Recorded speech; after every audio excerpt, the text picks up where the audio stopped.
Welcome back to Talk of the Town on 99.7, 1450 WHTC and WHTC.com.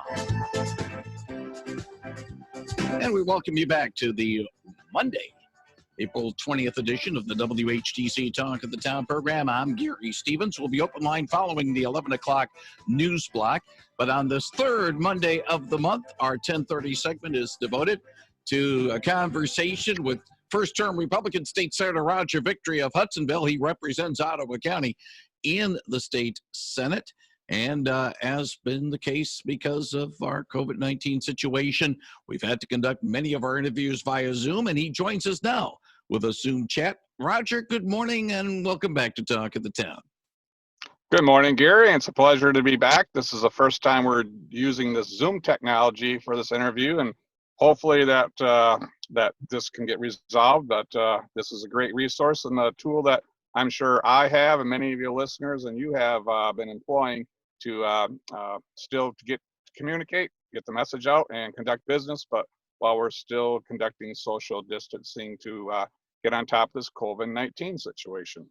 And if you have a question for Roger, we'll take it the old-fashioned way, as they say, via our phone lines at 395-1450, 395-1450. We spent much of our conversation with your colleague from Lawton, Eric Nesbitt, talking about COVID-19, the situation, the parallels. He's read a book about the Spanish flu outbreak of over 100 years ago. There are some interesting parallels that he drew upon. I want to talk a little bit more nuts and bolts with you, Roger, about the legislature and its role in dealing with this situation in Michigan.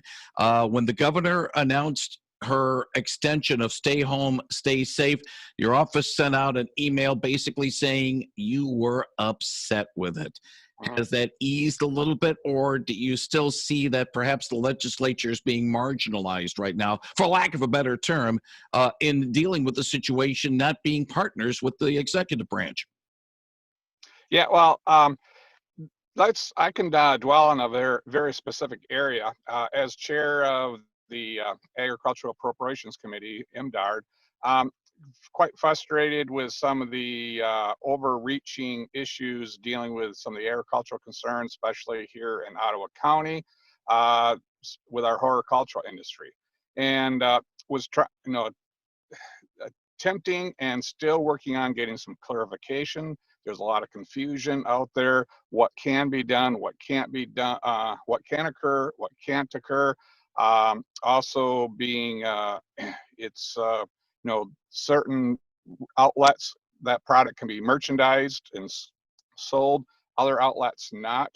So extremely frustrated, myself and those people in that industry, getting some clarification. And as we sought more clarification, it actually got more restrictive without based on sound science, because COVID-19, let's start out there.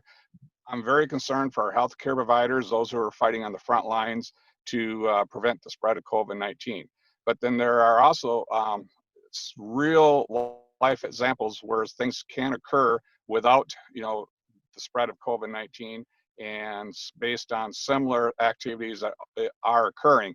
So yeah, that was the root of a lot of my frustration, and still challenging the department, MDAR, and also the administration for more clarity. And even, as we link up with our other Midwest states, having some continuity in that area, especially in our horticultural area, that we can have a work safe and be safe environment.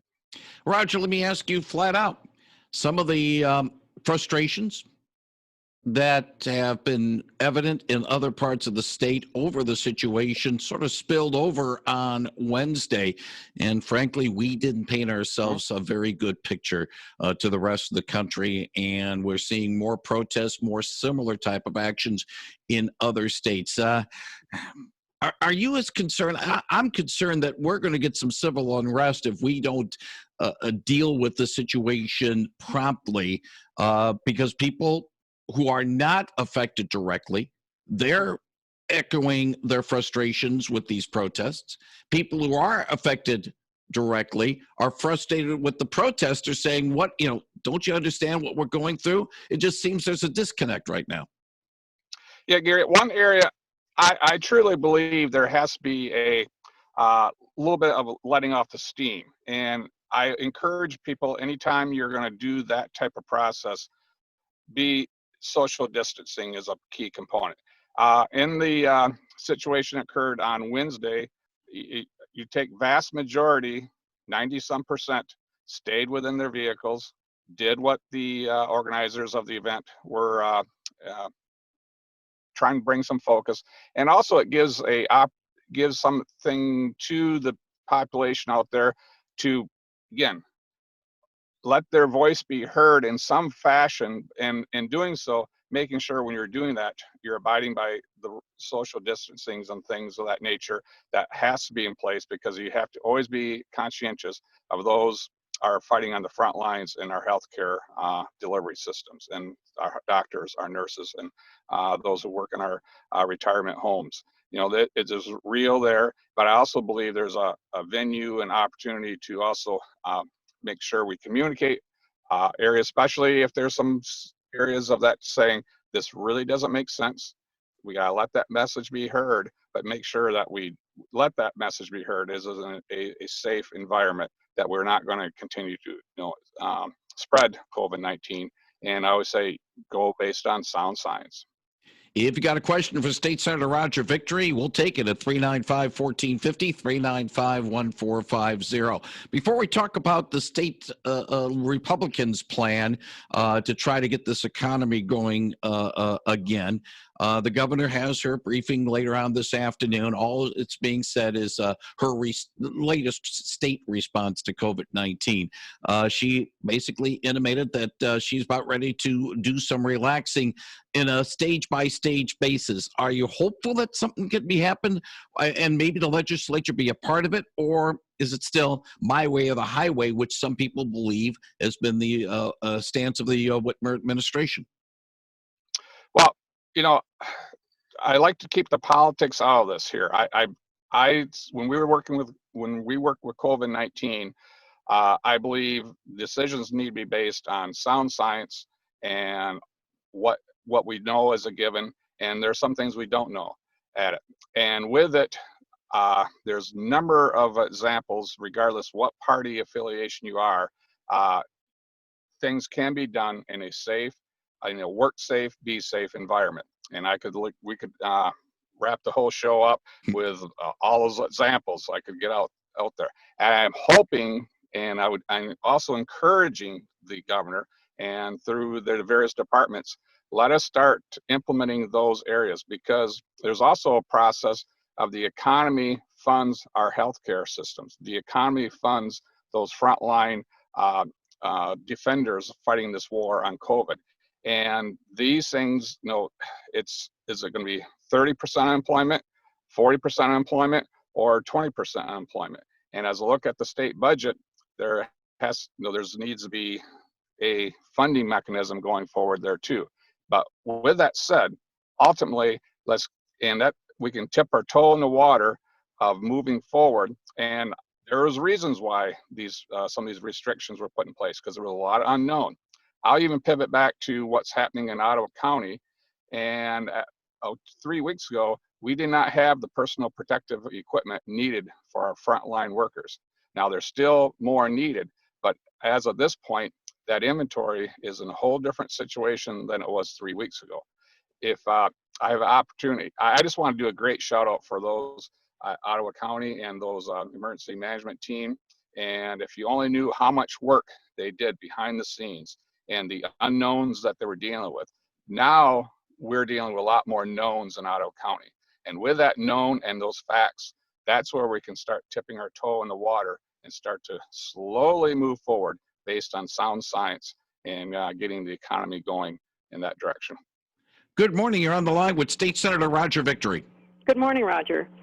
I have a concern about our garden centers, and I know that you're in farming, so, and I saw you on Facebook yesterday with that particular thing. So I know that you see the problem there, and I'm hoping you're working to be able to get them to sell their things. We don't want to lose them all. But my concern also is the dairy farmers.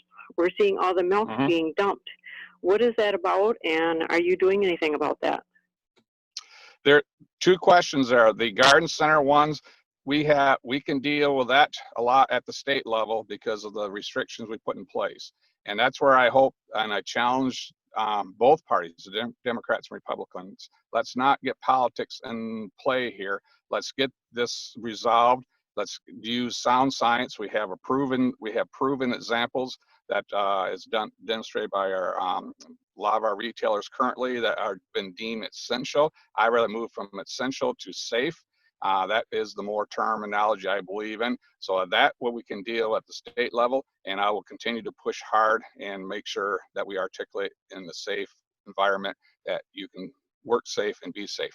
Now the dairy is another situation, very problematic. That has changed overnight because of the logistics system has been disrupted.